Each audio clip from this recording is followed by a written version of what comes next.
Here's your daily news roundup from 97.9 WGBW. From the 97.9 WGBW newsroom, I'm Connie Fellman with this local news update. One man is dead and another in custody after a shooting in Shawano County this week. Sheriff's deputies say a caller reported a man had pulled a gun and shot his friend on Highway M, just west of Tigerton. It happened around 9:15 on Wednesday night. Deputies found the victim, a 67-year-old man from Greenleaf, in the garage. The suspect is a 74-year-old man from the Clintonville area. Authorities did not release the names. They say the two men, along with the caller, share hunting property in the area. With the gun deer season just around the corner, the DNR is reminding hunters to handle deer carcasses the right way to help control the spread of chronic wasting disease. You can check the DNR website for guidelines, safe disposal locations, and find CWD testing kiosks. The gun deer season in the state starts 1 week from tomorrow. Some Packer players are helping out the Salvation Army this upcoming holiday season by signing autographs for fans in exchange for a donation to the Red Kettle campaign. But they're not doing it in the Lambeau Field atrium like they have in years past. This year, the holiday signings are happening at a variety of local businesses from 5 p.m. to 6 p.m. on Mondays, starting this coming Monday. Isaiah McDuffie, Colby Wooden, Kingsley Inagbury, and Jordan Morgan are scheduled to be at Fleet Farm in Howard on Taylor Street. Some Green Bay fourth graders were out spreading a bit of warmth in our community. Kids from Jackson Elementary took a field trip to Colburn Park to wrap hand-knit scarves around trees. Each scarf has a note that says, "Cold? Please take this scarf with love from a Jackson Elementary friend." The kids say the idea of helping others makes them feel good, and they're learning some important life lessons. And it makes our heart warm to be able to do this and be able to help people that need it. That was 9-year-old Mackenzie. This is the second year for this special fourth grade field trip. All 61 scarves were hand-knit by a friend of the school.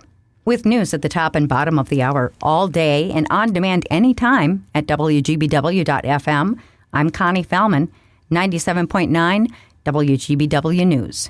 3 people from Oneida have been charged with child abuse after a 14-year-old girl was found close to death, weighing just 35 pounds.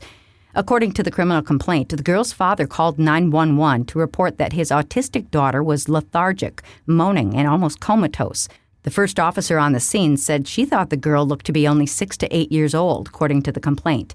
Authorities say the girl's father said they'd offered the girl meals, but she wouldn't eat.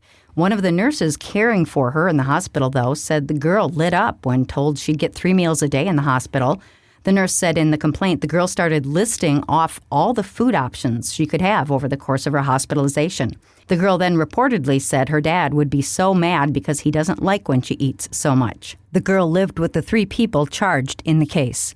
All 3 are charged with chronic neglect of a child, resulting in great bodily harm and emotional damage. Wisconsin collected more drugs than any other state in the nation during last month's Drug Take-Back Day. Wisconsin Department of Justice officials say Wisconsinites turned in more than 53,000 pounds of unwanted medications during the fall take-back effort. Since the Drug Enforcement Agency began collecting medications, Wisconsin has disposed of nearly 1.5 million pounds of prescription medications. All those drugs are being kept from getting into the wrong hands or damaging the environment. While the actual drug take-back campaigns are only held twice a year, health officials say you can drop off unwanted medications anytime. In Brown County, all of our local law enforcement agencies have permanent drug drop boxes. Well, you might not think to look at someone's iPhone as a source for drugs, but researchers are warning parents about vaping devices designed to look like phones. Some even work as smartphones that you can also use to vape. Researchers say the majority of vapers, especially teens, use vapes for nicotine, which is a highly addictive drug itself.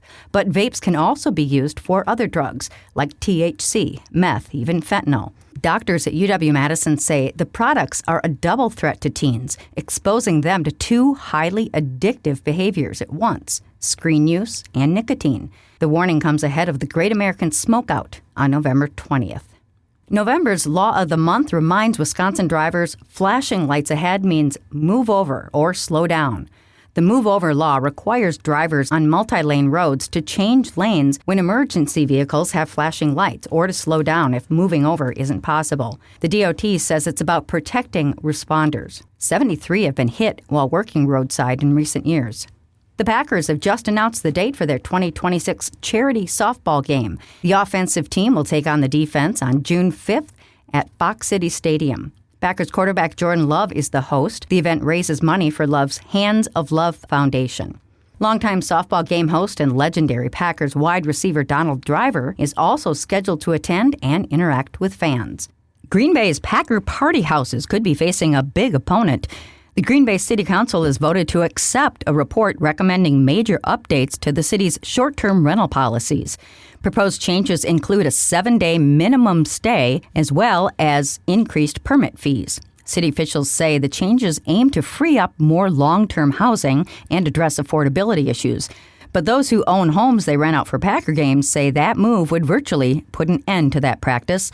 The number of short-term rentals has soared from just 120 in 2022 to more than 430 this year, raising concerns about housing availability and neighborhood stability. A final vote on whether to adopt the new ordinance is expected at the next council meeting, with public comments invited beforehand. Fourth graders at Annie Jackson Elementary spread a bit of warmth through our community today. The kids took a field trip to Colburn Park to wrap hand-knit scarves around trees. Each scarf has a note that says, "Cold? Please take this scarf with love from a Jackson Elementary friend." This is the second year for the special fourth grade field trip. All 61 scarves were hand-knit by a friend of the school. With news at the top and bottom of the hour, all day and on demand anytime at WGBW.FM, I'm Connie Fellman, 97.9 WGBW News.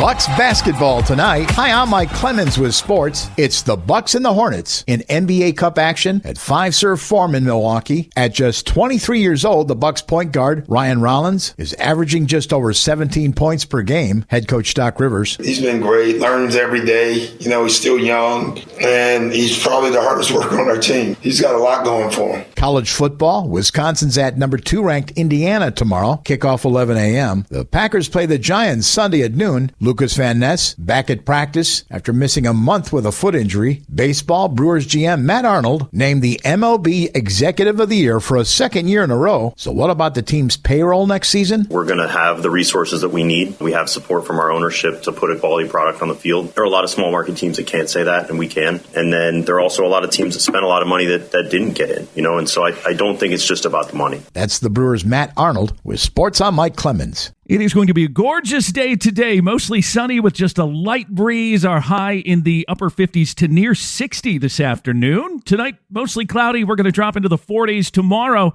partly cloudy, cooler but still nice with a high in the mid to upper 50s. I'm meteorologist Sean Cable. That's your Green Bay News Roundup from 97.9 WGBW. Subscribe to this podcast on Spotify, Apple, or wherever you get your podcasts. And find more news anytime at WGBW.FM.